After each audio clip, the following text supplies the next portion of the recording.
There's a version of listening that looks like listening, but it isn't. The leader's nodding, they're making eye contact, they're present in the room, but inside, they've already drafted the verdict. They've already formed a response, and the person talking can feel that.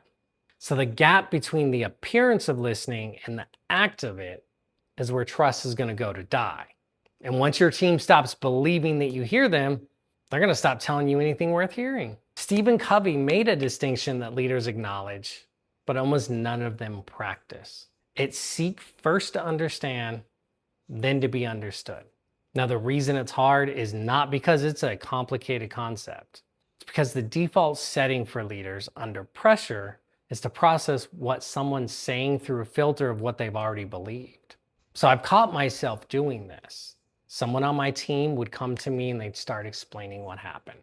And before they finished, I had that internal monologue already running, saying things like, I've trained you on this before 5 times. You just don't want to do it. So on the outside, I looked like I was listening and I was observant, but I wasn't. I was waiting for them to stop talking so I could deliver that conclusion that I'd already reached. So your internal voice, that is your tell. The moment you're forming your response before the other person's finished, you've stopped listening to them.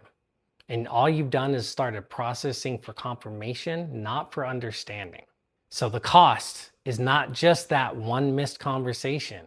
It's the person on the other end of it that feels that verdict, right? And next time something goes right, something goes wrong, or something just needs to be addressed, they're not going to tell you. They're going to run that calculation and say, is it worth telling this person?